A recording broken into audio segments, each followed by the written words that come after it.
So Guardians of the Galaxy Volume 2, it's the sequel to the first Guardians of the Galaxy, which is a part of the Marvel Cinematic Universe.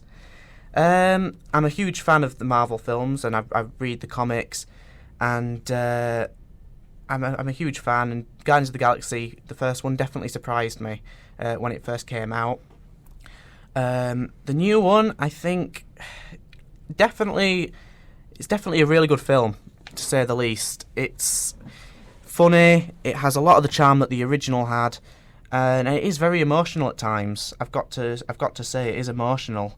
My problems with it are, it feels too much like a setup for another film in the cinematic universe. It doesn't feel like it's telling its own story for the most part. A lot of characters that are in there are there just to set up what's coming up in another film.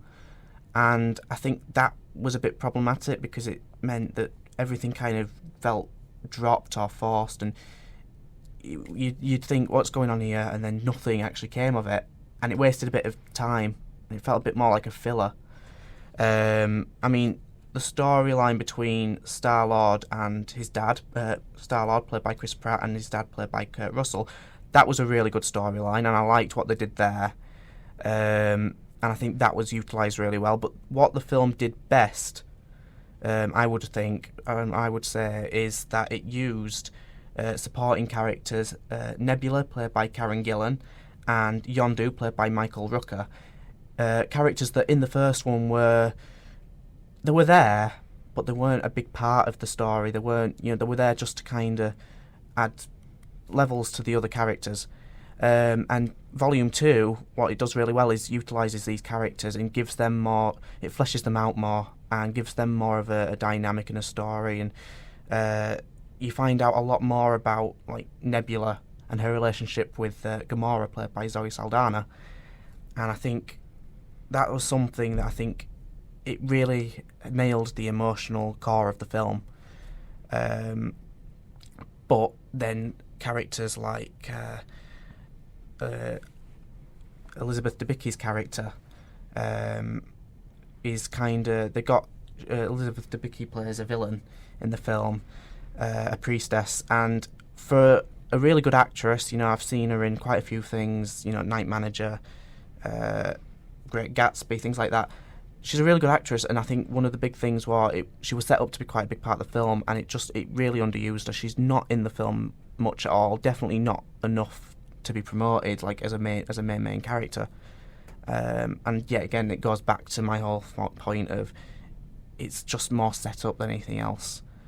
But I think the soundtrack is good, not quite as good as the original, but you've got some great songs like Mr. Blue Sky by ELO, Electric Light Orchestra, and Fleetwood Mac's The Chain, which we'll be playing shortly.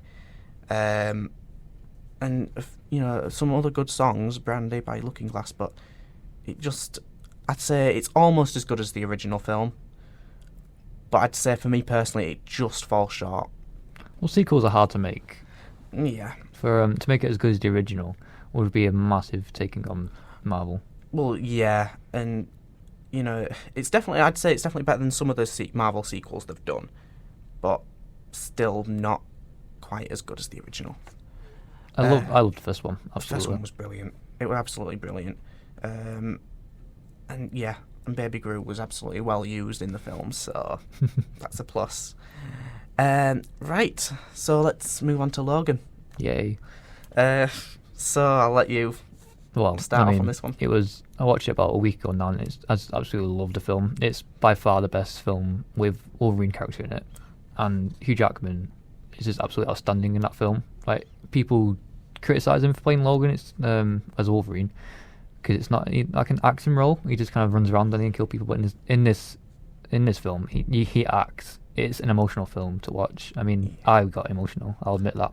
Yeah, I definitely got emotional. I think it's definitely the grittiest and darkest X-Men film there is. Definitely not for kids and definitely not for families. I'm trying to think of how I can explain some stuff. It's an interesting film, to say the least. I mean, the dynamic between Patrick Stewart and Hugh Jackman, I don't think you can beat it. As far as a superhero film is concerned, I don't think you can beat it. But